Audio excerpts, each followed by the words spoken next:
Clint Eastwood is 95 years old, and he's finally talking about something he's kept quiet about for many years. What he's saying is shocking people in Hollywood. From movies like The Good, The Bad, and the Ugly, $2 Million Baby, Eastwood built his success on being tough, having strong values, and quiet strength. But behind the scenes, not everyone earned his respect. Some people made fun of his values. One person who makes documentaries tried to become famous by making fun of Clint's beliefs. Clint didn't laugh or fight back. He just made sure it never happened again. Now he's telling us the names. Come with us as we talk about the 7 actors Clint Eastwood never forgave. Michael Moore. Michael Moore, just like Clint Eastwood, is known as a famous American movie director and producer. But they had a surprising fight that started in 2005. Clint doesn't like Michael for different reasons, like their different ideas, personal space, and different views. It all started in 2005 at an awards dinner where Clint talked about how Michael likes to show up without being invited with his camera crew. Then Clint said with his serious, no-nonsense face that if Michael ever came to his house without being invited, he would kill him. According to the people who were there, he said, "I'll kill you. I mean it, I'll shoot you." This made people laugh nervously in the room. 10 years later, Michael remembered what happened and wrote online 10 years ago. Clint said he would kill me if I ever came with my camera for an interview. The tension lasted a long time as Michael said Clint's joke was part of a pattern of mean behavior from conservative celebrities like Glenn Beck and Bill O'Reilly. Even though Clint later said that he never really threatened anyone and joked in 2015 that it wasn't a bad idea. Michael and others understood the hidden message. This message was that Clint feels threatened by Michael's pushy, confrontational, documentary style. Another reason why Clint has criticized Michael is because they have different storytelling values and styles. Michael usually uses documentary movies as a way to criticize society. So in his movies, he attacks power, war, and official stories head-on, often with funny, controversial style. His most famous movie, for example, Fahrenheit 9/11's attacked George W. Bush and the Iraq War and said the Bush administration handled the war in a dishonest and tragic way. On the other hand, Clint sees storytelling as a more respectful art form, especially when it comes to military service. Having grown up respecting quiet sacrifice from World War II through Korea and Vietnam, Clint sees military service as sacred.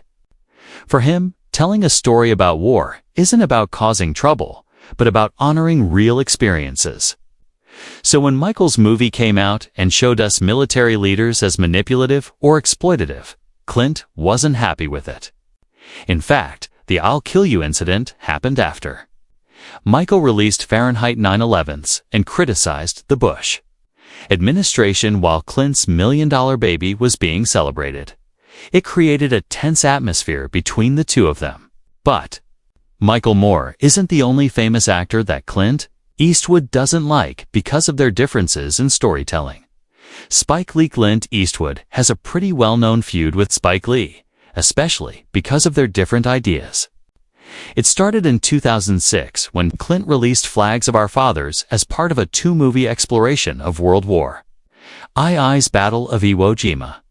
The movie focused on the American soldiers who raised the flag on Iwo Jima and the story of wartime heroism.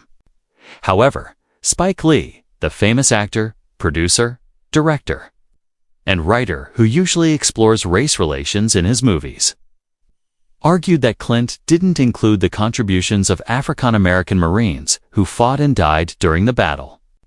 In 2008, Spike publicly criticized Clint for leaving out black soldiers from Flags of Our Fathers, saying Clint Eastwood made 2 films about Iwo Jima that ran for more than 4 hours total, and there was not one black actor on the screen.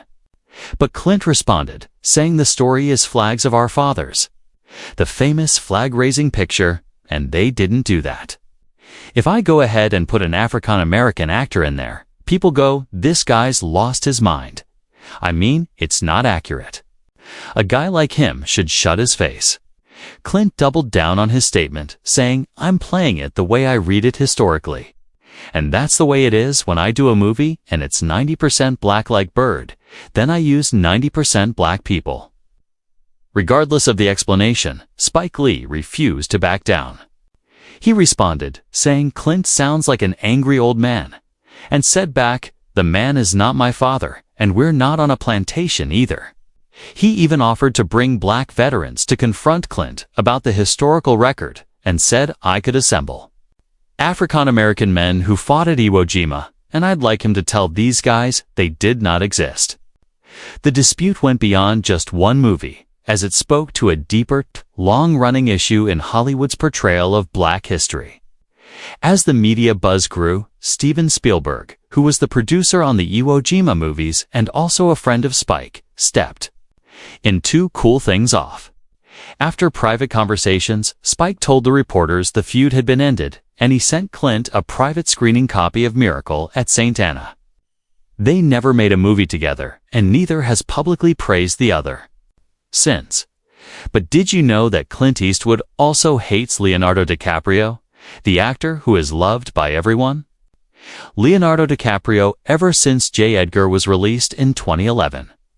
Clint Eastwood never worked with Leonardo DiCaprio, making him one of the actors that he hates. The pair worked together on J. Edgar, but the movie wasn't a great success, and critics didn't have a lot of good reviews.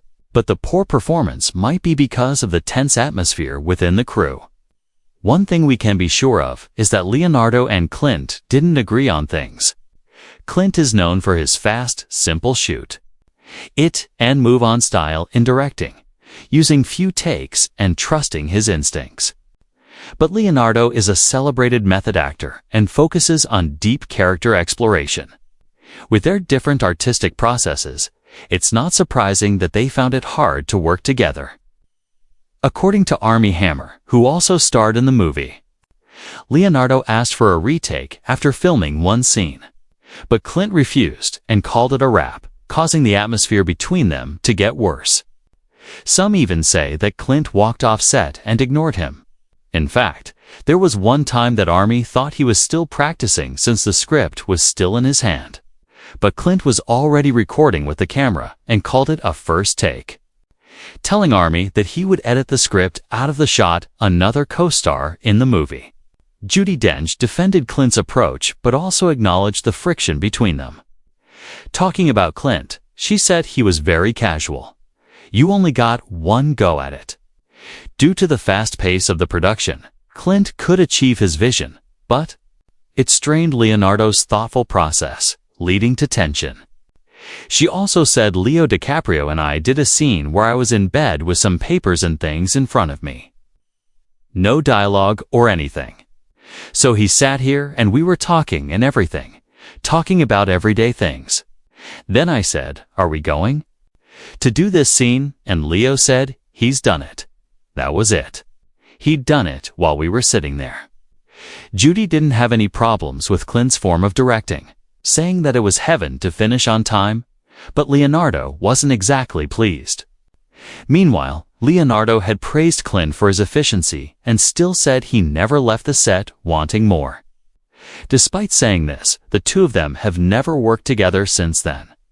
It's clear that their creative energies didn't match, especially since Clint often reuses actors he connects with. But another person that Clint doesn't match with is Seth Rogen, who compared Clint's movie to Nazi propaganda. No wonder he hates him. Seth Rogen, the conflict between Seth Rogen and Clint Eastwood, started in January 2015 when Seth Rogen tweeted, "American Sniper kind of reminds me of the movie that's showing in the third act of Inglourious Basterds." This was basically referring to the fake Nazi propaganda film within Tarantino's movie. It meant that American Sniper was similar to Nazi propaganda, a highly charged comparison that made people very angry. The reaction was swift and fierce. Many veterans and conservative voices like Sarah Palin, Dean Cain, and Kid Rock demanded apologies, with some saying that Seth insulted American heroes. Seth had to clarify that he didn't mean to compare it politically, only that the sniper aspects reminded him of a film within a film. He expressed his admiration for American Sniper and respect for veterans. Clint is known for his respect for soldiers, and so he approached American Sniper with care, hoping to portray all their sacrifices and trauma with dignity. So for Clint, the movie was a tribute, and any suggestion comparing it to Nazi visuals felt like a mocking dismissal of veterans' experiences and sacrifices. Clint never responded publicly. Yet insiders say Seth's joke left a lasting impression. Clint responded not with words, but with action or inaction. No public acknowledgement, no offers to work together, no recognition of Seth since then. He reportedly made it clear to colleagues that Seth's name was unwelcome on any future projects. In true Eastwood fashion, the rejection was quiet, yet permanent. Insider reports say that Clint was deeply offended by the comparison, especially since it was made publicly. He still said he doesn't want to work with Seth again, and then he never mentioned him. The incident even led to an online public debate about the movie and how it portrayed the Iraq War, and some critics accused it of glorifying war. Despite all the controversy, American Sniper became a major box office success like many other Eastwood movies. Clint Eastwood's artistic direction has been criticized by many, and it's because of that he doesn't like Gene Hackman. When Gene Hackman and Clint Eastwood first worked together, no one expected that they would end up with mutual dislike for each other. Gene was initially offered the role of Sheriff Little Bill Daggett, but he declined it because his family didn't like the fact that he was always taking violent roles. Clint then convinced him that the movie was actually an anti-violence revisionist Western. This caused Gene to reconsider, and he ultimately won his second Oscar for the role. Although the result was good, they clashed a lot on the set. According to Clint, the shoot was smooth and flawless. He told interviewers that he often avoided rehearsals with Gene because he had the character so perfect right out of the box on every spot. He really didn't have to do anything different. Gene was known for his tough attitude and uncompromising style in acting. There wasn't exactly a major outburst during filming, but according to insiders, Gene would push Clint on blocking and performance. Due to creative friction, Clint greatly admired Gene's performance. And he later said, "There's no finer actor than Gene, intense and instinctive, never a false note." And Gene also revealed that Clint had a lot of trust in him, allowing him to commit to a character. But there was a lot of tension during the movie because Clint was too controlling and Gene was always challenging him. This caused a rift during filming despite the fact that the movie was a success. After Unforgiven, Clint and Gene never worked together again. This is enough proof that he doesn't want to keep on working with him, especially since he had frequent partnerships with other actors like Morgan Freeman. Still, the movie was pretty successful, winning 4 Oscars, including Best Picture and Director. It became Clint's artistic turning point too. After Gene passed away in early 2025, Clint also paid him a heartfelt tribute, calling him a dear friend that he would miss very much. Clint and Gene's relationship ended well, which is similar to what we can say of conflict with John Wayne. John Wayne is known as Hollywood's Western hero through the 1940s and 1960s. And he viewed Westerns as stories of pioneers that overcame hardship with heroic spirit. It all started in 1973 when Clint released High Plains Drifter, his second directorial effort, which is a supernatural, morally unclear fable that featured brutal violence. But John responded with a harsh handwritten letter saying that isn't what the West was all about. That isn't the American people who settled this country. He also criticized Clint for distorting the pioneer spirit and straying from traditional Western values. Despite this, Clint wanted to bridge the gap between the two of them. He got a script for The Hostiles and offered John a lead role alongside him.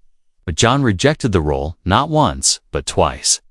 In one memorable instance, he even threw the screenplay into the sea and muttered, "This piece of trash again." John's contempt was for Clint too. Some sources say that he didn't like Clint Eastwood as an actor. Clint later revealed that he didn't hate John as bad as before and had reflected on the movie. He said, "I realized that there's two different generations, and Wayne wouldn't understand what I was doing. High Plains Drifter was meant to be a fable, not about settling the West." In his view, John's criticism came from a generational gap, because he was clinging to the past instead of reimagining it, as Clint did. They later softened in their interactions, and Clint once visited John Wayne on the set of The Shootist. They even shook hands. Even if they did, there wasn't any collaboration. And John passed away without ever working with Clint. Wayne's rejection of Clint's violent revisionist westerns, capped by his letter and rejection of Clint's collaboration, speaks to deeper differences between mythic heroism and troubled realism, between nostalgia and reinvention. As always, the conflict between them ended. And what they had wasn't exactly conflict. But it was mostly because of their differences in beliefs and storytelling approaches. Asterisk, asterisk, Tom Hanks, asterisk, asterisk, if there's another actor that Clint Eastwood only worked with once because of their conflicts, it's Tom Hanks. Tom Hanks worked with Clint for the very first time on Sully, a critically acclaimed biography about the pilot Chesley Sullenberger. It remains the only collaboration they ever had.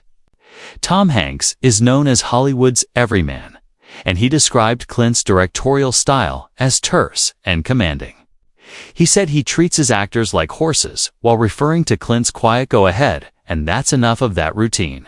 Multiple insiders and outlets said the same thing, which is that Tom felt like Clint's demeanor was intimidating as hell, evident in his reputation.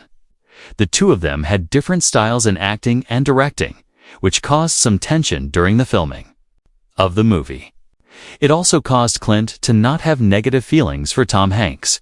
Clint favors minimal rehearsal, single takes, and rapid shooting, a hallmark of his gritty, instinctual style.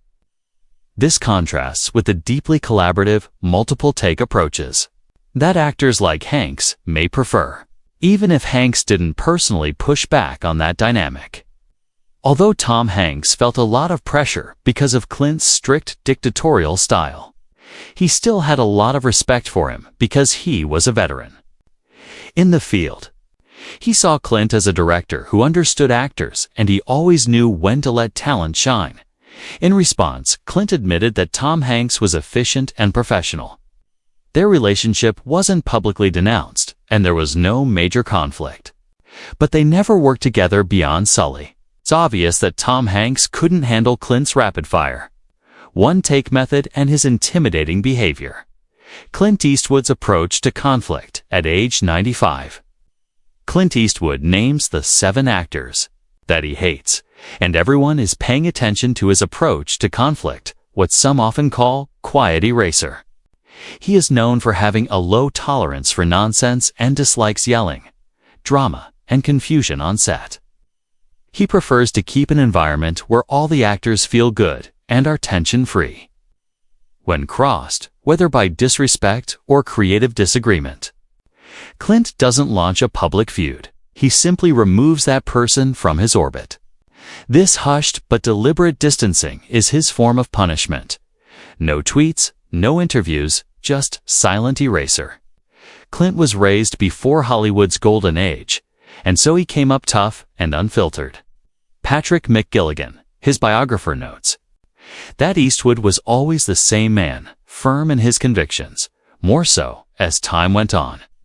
When frustrated or offended, he doesn't lash out. He simply recalls his nature, calm, determined, and unbending. Clint's code of respect stems from both history and instinct.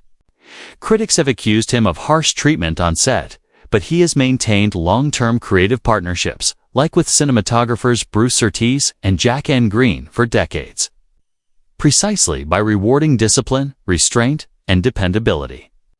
As for his directing style, he prefers one take and minimal rehearsal. He also enjoys seeing raw performances and emotional authenticity. When collaborators demand repeated takes or veer off script, that push-pull is quietly intolerable. In interviews, Eastwood is famously terse. David Thompson said he is startling and intimidating when an actor has so little need of your love and not much softened if he still wants your respect. Although his attitude has attracted some rivals and leaves him hating some actors, he has still attracted a lot of respect and honor in Hollywood. From Michael Moore to Leonardo DiCaprio, Clint Eastwood has had diverse conflicts, whether it's because of his artistic approaches or his attitude. Which do you think is the most shocking conflict? Let us know in the comment. Thank you for watching, and we'll see you next time.